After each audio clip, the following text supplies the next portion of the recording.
அப்பா அம்மான்னு அவ்வளோ ஆசையா வாய் திறந்து கூப்பிட்ட அந்த குழந்தை இன்னைக்கு உசுரோட இல்லை.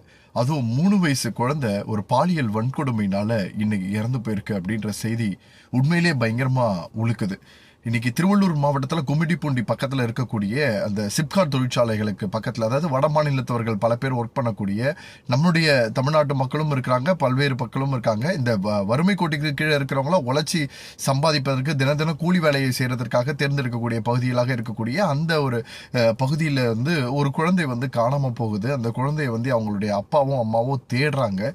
தேடக்கூடிய அந்த குழந்தை கிடைக்கவே இல்லை. ரொம்ப நேரத்துக்கு அப்புறமாக யாரோ ஒருத்தவங்களுடைய தகவல் மூலயமா ஒரு முற்பதற்குள்ள ஒரு 3 வயசு குழந்தை மிக மோசமான நிலைமையில இருக்கிறாங்க. அந்த குழந்தைய கூட்டிட்டு போய் ஹாஸ்பிட்டல் அனுமதிச்சு ட்ரீட்மெண்ட் பார்த்து அங்கிருந்து ஸ்டான்லி ஹாஸ்பிட்டல் சென்னைக்கு திருப்பி கொண்டு வந்து அங்கேயும் ட்ரீட்மெண்ட் பார்க்குறாங்க.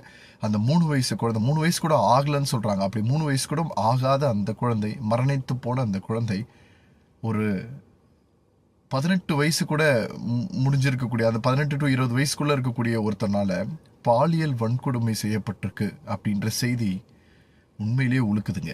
3 வயசு குழந்தைக்கு என்ன தெரியும்னு பாருங்களேன். அந்த அங்கே இருக்கிறவங்க சொல்கிறாங்க, 5 ரூபாய் பிஸ்கெட் கொடுத்துட்டு ஏதோ சத்தியமாக வலிக்குது.